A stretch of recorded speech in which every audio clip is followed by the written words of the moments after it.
দশ চক্রে ভগবান ভূত, অর্থাৎ 10 জনের শলা পরামর্শে, 10 জনের কূট পরামর্শে, 10 জনের চক্রান্তে ভগবানকেও ভূতে পরিণত করা যায়। একটি অতি প্রাচীন প্রবাদ, এতে রয়েছে সংস্কৃত শ্লোক এবং রয়েছে শিক্ষামূলক গল্প, রাজনৈতিক শিক্ষার গল্প। তার আগে একটু বিশ্লেষণ করি। 10 চক্র এই শব্দটি, এর অর্থ হচ্ছে 10 জনের চক্র। 10 জনে মিলে যে চক্র গঠন করা যায় তা হচ্ছে 10 চক্র। এখন 10 জনা মানে 1 2 3 4 করে গুনে গুনে 10 জনা নয়। 10 জনা মানে অনেক, 10 জনা মানে বেশ কয়েকজন। আগেকার দিনে একটা শব্দবন্ধ খুব প্রচলিত ছিল, এখন তেমন ব্যবহার পাই না। 5 গায়ের 10 জনা, অর্থাৎ এলাকা এবং সংলগ্ন এলাকার বিশেষ মান্যগণ্য ব্যক্তিরা। তো এই হলো 10 কথার অর্থ। এখন চক্র, চক্র মানে আমরা সাধারণত জানি যে একটা বৃত্তাকার, একটা বেড়া, পরিধি, যাকে আমরা বাংলায় বলি চাকা। চক্র থেকে অপভ্রংশে চাকা। এর অনেক রকম ব্যবহার আছে, যেমন একটু চক্কর কেটে আসি মানে চক্রাকারে ঘুরে আসি। আবার ওই যে স্বাধীনতার প্রতীক হয়েছিল চরকা, এই চরকা ওই চক্র থেকেই এসেছে। চরকার মধ্যে একটি চাকা থাকে যেটি ঘোরানো হয়, চরকির মতো ঘুরে বেড়ানো। এই চরকি, সে ওই চাকা থেকেই এসেছে শব্দটি, চক্র থেকেই শব্দটি এসেছে। আবার চড়ক গাছ, চড়ক গাছ আপনারা জানেন, চড়ক উৎসব, চড়ক পার্বণ আপনারা জানেন। সেখানে একটা উঁচু লম্বা গাছের লগ, তার উপরে ভক্তদের একরকম ভাবে বাঁধা হয়। সে বর্ষা ফুঁড়ে, খুব যন্ত্রণাদায়ক ব্যাপার। যাই হোক, যারা ভক্ত তারা করেন, তাদের নাকি যন্ত্রণা হয় না, সেসব অন্য কথা। তো এই যে চক্র, ওখান থেকে হয়েছে চড়ক শব্দটি। চক্র থেকে চকর, চরক, চড়ক, এইভাবে শব্দের উচ্চারণের পরিবর্তন হয়। এই চড়ক গাছ প্রসঙ্গে বলে রাখি যে যারা এগুলো দেখেছেন, চড়কে ঘোড়া যারা দেখেছেন, এই চড়ক অনেক উঁচুতে হয়, যার জন্যে মাথা উঁচু করে দেখতে হয়, চোখ অনেকটা উপরে চলে যায়, আর তার সঙ্গে চোখে মুখে থাকে বিস্ময়ের ভাব। কারণ যারা ওই কাজটি করেন, খুবই দুরূহ কাজ, সাধারণ মানুষের চোখে বিস্ময় ফুটে ওঠে। এই জন্য আমরা অবাক হওয়াকে বলি চক্ষু চড়ক গাছ। অর্থাৎ চড়ক গাছের দৃশ্য দেখার সময় যেরকম চোখের অবস্থা হয়, সেই রকম অবস্থা, অর্থাৎ বিস্ময়ের ভাব। যাই হোক, এখন এগুলি হলো চক্র মানে চাকা, সেখান থেকে বিভিন্ন শব্দাবলী এসেছে। কিন্তু চক্র শব্দের আরো অনেক অর্থ আছে, এটা আসছি। কিন্তু তার আগে বলি, আপনারা শুনেছেন চক্রবর্তী রাজা বা চক্রবর্তী সম্রাট। চক্রবর্তী সম্রাট মানে হচ্ছে সমগ্র দ্বীপের অধীশ্বর, এবং তার পার্শ্ববর্তী, তাকে ঘিরে যে সমস্ত রাজারা রয়েছেন, তারা সবাই সেই চক্রবর্তী মহারাজের অনুগত বা বশীভূত হবেন। তো চক্রের মধ্যে অবস্থান করছেন, তাই তিনি চক্রবর্তী রাজা। এখানে সেই চক্রের অর্থ ঘুরে ফিরে সেই চাকাই বোঝাচ্ছে। এই চক্রবর্তী রাজার পুরোহিতকেও চক্রবর্তী ব্রাহ্মণ বলা হয়। আজকের দিনে অনেক ব্রাহ্মণের পদবী চক্রবর্তী। ধরে নেওয়া যেতে পারে তাদের পূর্বপুরুষরা কোনো না কোনো রাজার পুরোহিত ছিলেন। এখান থেকে আসছে রাজার যে পারিষদ মণ্ডলী, পারিষদ বর্গ, মন্ত্রিমণ্ডলী, তারাও প্রকারান্তরে রাজাকে ঘিরে থাকেন, রাজাকে সুরক্ষা দিয়ে থাকেন। এই পারিষদ বর্গকেও চক্র বলা হয়। আবার রাজার যে শাসন তাও হলো চক্র। এখন একটি শব্দ আমরা ব্যবহার করি, চক্রান্ত। তো চক্রান্ত, চক্রের অন্ত বা চক্রযুক্ত অন্ত। কিন্তু চাকা বা বৃত্তাকার পথের বৃত্তাকারের শুরুই বা কি আর শেষই বা কি? আসলে চক্রান্ত মানে এমন ধরনের পরামর্শ যাতে একটি চক্রের শেষ হয়, অপর একটি চক্রের শুরু হয়।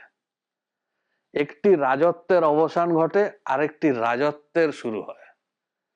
চাণক্যের চক্রান্তে নন্দ বংশের পতন হয় এবং মৌর্য বংশের সূচনা হয়। এটি হচ্ছে চক্রান্তের অর্থ। এখান থেকে আমরা চক্রান্তের অর্থ করে নিয়েছি ষড়যন্ত্র। আবার প্রশ্ন করবেন, ষড়যন্ত্র মানে কি? ষড়যন্ত্র শব্দটা শুনে তো মনে হয় 6টি যন্ত্রের সমাহার। এই 6টি যন্ত্র কি কি? প্রশ্নটা খুব মজার, উত্তরটা আরো মজার। সেটা হলো, যন্ত্র বলতে আমরা বুঝি যা আমাদের কাজকে সহজ করে দেয়, যা বিশেষ উপায়ে কোনো কাজ করে দেয়। কিন্তু আরেক ধরনের যন্ত্র আছে। দেখবেন অনেকে বাড়িতে বিভিন্ন রকমের চিত্র আঁকিবুকি, বিভিন্ন রকম জ্যামিতিক আকার আঁকা থাকে, দরজায় দেয়ালে লাগানো থাকে। এইগুলি এক একটি যন্ত্র। অনেকের নানা রকমের বিশ্বাস, অবিশ্বাস, অন্ধবিশ্বাস যাই বলুন, তাদের এই সমস্ত যন্ত্র বিভিন্ন জায়গায় দেখা যায়। এগুলিতে নাকি নজর দোষ কাটে, অর্থাগম হয়, রোগ ব্যাধি দূর করে, এরকম বিভিন্ন ধরনের দাবি করা হয়ে থাকে। এইগুলি হচ্ছে এক একটি যন্ত্র। এগুলি তৈরি হয় গুপ্ত সাধকদের দ্বারা। বিভিন্ন রকমের গুপ্ত সাধনা আছে, তন্ত্র সাধনা, পিশাচ সাধনা, প্রেত সাধনা। তো এরা বিভিন্ন রকম যন্ত্র তৈরি করে। এদের মূলত 6টি যন্ত্র আছে, যে 6টি যন্ত্রের দ্বারা তারা মানুষের ক্ষতি করতে পারেন বলে দাবি করেন। কি কি সেই 6টি যন্ত্র? মারণ, মোহন, স্তম্ভন, বিদ্বেষণ, উচাটন এবং বশীকরণ। এই 6টি যন্ত্র মিলে হচ্ছে ষড়যন্ত্র। যাই হোক, আবার ফিরে আসি সেই চক্রে, যেখানে 10 চক্রে ভগবান ভূত হয়। তাহলে চক্র বা চক্রান্ত এর অর্থ বুঝেছেন। এখন বলি সেই সংস্কৃত শ্লোক এবং জ্ঞানের কথা। একটি সংস্কৃত শ্লোক পাচ্ছি, আমি পেয়েছি সাঙ্গধর পদ্ধতি, শ্লোক সংখ্যা 1168। রাজনীতি অধ্যায়ে এই শ্লোকটি বলা হচ্ছে, চক্রং সেব্যং নৃপ সেব্য ন সেব্য কেবলং নৃপ। অর্থাৎ